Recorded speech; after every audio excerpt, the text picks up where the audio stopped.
Halo, assalamualaikum warahmatullahi wabarakatuh. Tabarakallah, ketemu lagi dengan video aku. Semoga kalian gak bosan ya. Aku mau nge-share kegiatanku hari ini. Jadi ini aku lagi ada di tepatnya tuh Lotte Mart gitu. Jadi di sini aku mau ngurusin masalah BPJS karena Pak Su udah nggak kerja di perusahaan atau di pabrik. Jadi tuh BPJS-nya kan kemarin udah mati ya. Sebenarnya aku nggak tahu ini udah mati apa enggak, cuma pas dicek ternyata udah mati. Tadinya aku mau turun BPJS suami aku tuh nomor 1, katanya kalau mau pindah ke KIS itu harus pindah ke nomor 3 dulu katanya. Dan tapi di sini dianjurin malah langsung ke KIS karena BPJS suami aku itu udah mati katanya, udah nggak aktif lagi lah intinya. Jadi langsung didaftarin ke KIS sama aparat-aparat atau petugas-petugas di sini ya, alhamdulillah. Jadi kalau kemarin-kemarin itu aku tuh beberapa bulan, 2 tahun lah ya, bukannya beberapa bulan, suami aku udah nggak di pabrik itu udah sekitaran 2 tahun semenjak pas pandemi. Jadi kita nggak punya asuransi apa-apa. Jadi kalau pas sakit nantinya ngeri ya. Jadi di sini tuh aku jaga-jaga aja. Tadinya mau pindah ke BPJS nomor 3 tapi malah disuruh ke KIS. Alhamdulillah deh. Kalau KIS kan lebih ringan, biasanya nggak bayar. Nah terus ini aku lanjut. Jadi setelah dari Lotte Mart gitu ngurus-ngurus masalah itu, jadi nanti aku suruh balik lagi di tanggal 21 bulan Maret. Jadi sebulan ya. Jadi ini video dari bulan 21 Februari gitu. Ini baru aku edit, dan di sini tadi aku sempat pulang sebentar, jadi aku belanja, dan belanjaan aku ini kayak pasir-pasir kayak gitu. Alhamdulillah ini bertambah lagi untuk dagangan aku. Dibilang rame untuk dagangan aku ya enggak juga sih ya, tapi dibilang sepi juga ya ada aja gitu ya. Alhamdulillah intinya tuh jadi uang dari modal kucing ini makanan tuh diputer terus gitu, nggak pernah diambil sama sekali makannya, jadi bertambah gitu sedikit demi sedikit gitu. Nah jadi ini yang aku lakuin setiap hari kalau udah ada di bengkel. Jadi aku selalu lap-lap ini barang-barangnya, karena bengkel aku kan ini tepat banget di jalan gitu. Jadi debu-debu, apalagi samping aku kan ini kusen, kadang kan mereka suka nyerut-nyerut, jadi suka ngebul. Jadinya tiap hari itu gitu di lap-lap ya, biar nggak terlalu berdebu banget ya. Sebenarnya sih bisa aja karena ini kan kemasan, nggak apa-apa, cuma nggak resep aja atau nggak enak aja dilihatnya. Jadi kebersihan itu nomor 1 juga. Tapi kalau untuk lantainya dari bengkel itu kan belum masih kayak papan gitu, jadi disapu-sapu aja setiap kali datang sama setiap kali pulang. Nah di sini aku mau cerita, jadi kenapa aku berpindah untuk dagang makanan kucing. Tadinya sih nggak kepikiran gitu, yang malah kepikiran itu Pak Su ya. Jadi Pak Su itu pengen banget punya usaha tuh kayak jualan makanan burung kayak gitu, karena Pak Su kan suka burung kayak gitu. Nah tadinya tuh aku nggak ada kepikiran sama sekali untuk makanan kucing kayak gini, cuma kan pikir aku ya udah lah ya, ini kan bengkel kan masih ada selah tempatnya, dijadiin apa biar kita tuh jadi usaha tuh 2 lubang. Karena kalau ngandelin dari bengkel kan istilahnya cuma 1 gitu ya. Nah sekarang ini aku daripada di rumah masih suka tiduran, jadi ya udah aku kegiatannya udah deh ya, kita buka aja makanan kucing sama burung, tapi yang diutamain malah jadi kucing karena aku lebih suka kucing. Dan karena tuh aku punya reseller teman aku gitu kan, udah duluan gitu terjun ke makanan kucing, jadi aku belajar dari dia lah, alhamdulillah. Jadi sekalian aja kan kayak makanan Bella itu semuanya itu disurvei sama dia, maksudnya ya sekalian aja gitu, menyelam sambil minum air kayak gitu kan, sambil usaha juga, sambil buat Bella juga kayak gitu. Dan di sini juga aku seneng suka banyak bantu untuk kucing-kucing, karena kan istilahnya untuk harga aku kan pasti udah diturunin sama teman aku, harga jual bukan harga beli waktu lagi aku itu ya. Jadi lumayan ringan kalau untuk membantu kucing-kucing jalanan kayak gitu. Nah di sini aku mau salam-salam untuk teman-teman online aku di sana. Apa kabar kalian semua? Semoga kalian sehat. Untuk teman aku, sahabat aku, saudara aku, orang tua, emak bapak, dan mama Diana, papa Carlos. Semoga kalian semuanya sehat dan diberi kebahagiaan. Amin.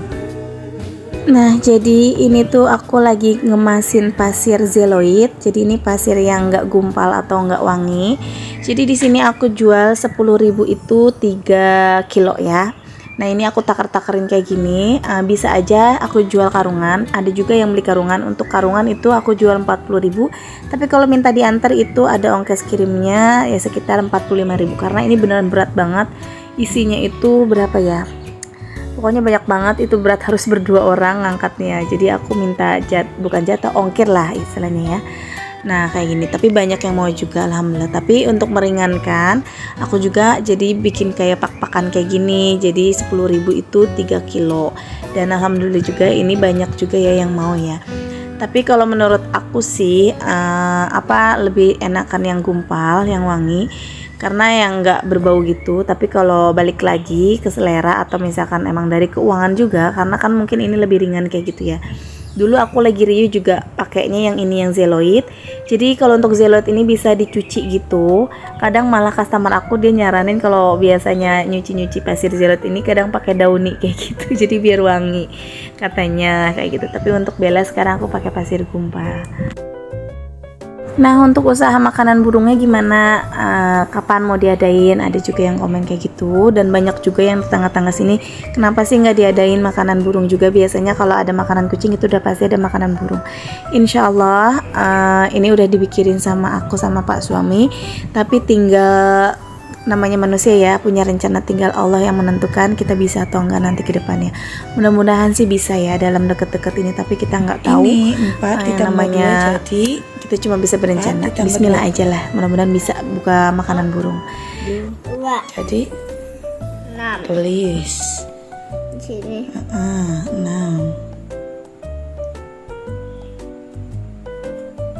Nah, terus 3 tambah 1 terus jadi 4. tulis. Dan ini pada malam harinya setelah pulang dari bengkel, jadi ini Neji ada tugas dari tempat lesnya. Jujur kemarin-kemarin itu aku jarang banget ngajarin Neji, jadi ya udahlah ya, kadang aku juga kecapean. Neji pun kadang kan dia capek juga ya, udah dari pulang sekolah, kadang ikut juga berdagang di bengkel gitu. Jadi pentingnya les itu seperti ini. Jadi ada rasa tanggung jawabnya dan mengingatkan untuk tugas-tugas sekolah kayak gitu. Biarpun aku kadang nggak tiap hari, karena untuk les ini seminggu 2 kali ya untuk Neji. Dan kalau aku tuh tipikal orang tua yang nggak terlalu mementingkan nilai, nggak. Jadi aku tuh ngalir aja gitu anak aku, yang penting dia udah bisa, nggak harus menuntut. Kayak Neji kemarin itu ranking 1 kan, alhamdulillah itu udah bangga buat aku, bangga banget. Cuma aku tuh nggak mau berpatok harus tetap mempertahankan, nggak. Apalagi takutnya tuh gimana ya, down aja anaknya terlalu dipaksa untuk belajar. Kalau aku nyantai aja seperti Mamas itu jujur gak pernah dapat ranking, tapi nilainya ya istilahnya rata-ratanya bagus. Yang penting anaknya bisa mau bersosialisasi, karena menurut aku pintar itu belum tentu cerdas, cerdas itu udah pasti pintar kayak gitu ya. Tapi alangkah bagusnya pintar dibarengin sama cerdas, ya enggak?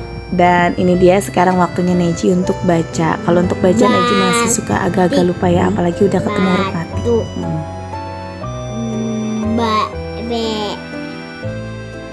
Mo. Ini tadi udah ya. Ini ngulang kok nih tuh, kakak ngulang tuh. Terus Baji. ada A. Baji. Ada A. J A. Ja. Nah, Baja. Baca. Bahu. Belah. Bali. Yi. Yi. Ba. Bali. Yi. Yi. Bayi. Ini, coba ini yang 5 huruf. B. Beca. Ada ak. B. Cak. Becak. Nah, ini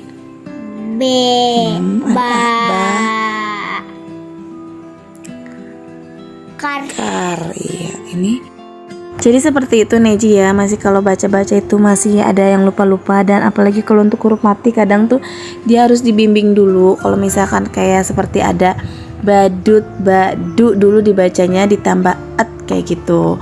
Alhamdulillah untuk sejauh ini Neji tuh udah lumayan ya menurut aku. Ya jangan dipaksain banget, kalau emang dia udah nggak mau mood belajar, aku biasanya nggak maksain karena kadang buat kita stres juga ya kalau nggak bisa-bisa. Kadang kita juga suka naik darah, jujur aku pun seperti itu, tapi aku balik lagi kalau dia udah nggak mau gitu, ya udah aku stop karena anak udah pasti nggak bakalan bisa atau blank kalau dipaksain. Jadi menurut aku untuk kekurangan Neji sebagai orang tua, aku ngelihatnya itu dia kurang bersosialisasi karena Neji ini anaknya pendiam banget dan dia nggak gampang akrab sama orang, jadi tuh harus dituntun dulu. Kalaupun emang kenal sama orang tuh temennya itu yang ngajak, kalau misalkan untuk dia tuh dia pasti nggak mau dan dia tuh bener-bener pemalu. Tapi kalau udah berteman dia tuh udah langsung gitu ya, langsung akrab kayak gitu. Intinya tuh Neji masih pemalu banget gitu. Terus ini titik 1 Pa. Ta. Ka. jadinya Pa. ta Ta. ka Ka. Pa. Ta. Ka. Wa. To. do. Do. Dan selain membaca dan berhitung, ini aku ajarin juga untuk agama ya. Jadi ini aku ajarin untuk Iqra, karena di tempat les itu dia cuma berhitung sama menulis dan membaca. Kalau untuk sekolah ada agamanya. Jadi untuk agama ini aku plusin, aku yang ngajarin kalau untuk malam ya. Jadi aku harus ekstra karena dia tuh harus emang dari kecil ya, harusnya yang diutamain itu emang agama, yang dikenalin dulu. Jadi aku ngiringin aja, ngimbangin. Sebenarnya pro kontra sih. Katanya ada yang bilang kasihan, jangan dibarengin semua biar dia tuh nggak blank. Tapi di sini aku ajarin sedikit-sedikit, biarpun sebentar-sebentar atau satu lembar kayak gitu. Jadi tuh yang penting dia mengenal huruf Iqra kayak gitu. Dan alhamdulillah ini Neji udah Iqra 2 kalau nggak salah ya kak, Iqra 2 ya kak. Iqra 2 itu pun udah mau ke Iqra 3 alhamdulillah. Tapi biarpun masih tersendat-sendat atau masih lupa-lupa wajar, karena aku pun dulu lagi sekolah kalau nggak salah belajar Iqra itu malah kelas berapa ya, SD kali, kelas 1. Dan untuk Neji ini kan belum SD tapi udah tahu huruf Iqra kayak gitu. Oke deh, segitu dulu aja videonya, semoga kalian suka. Assalamualaikum.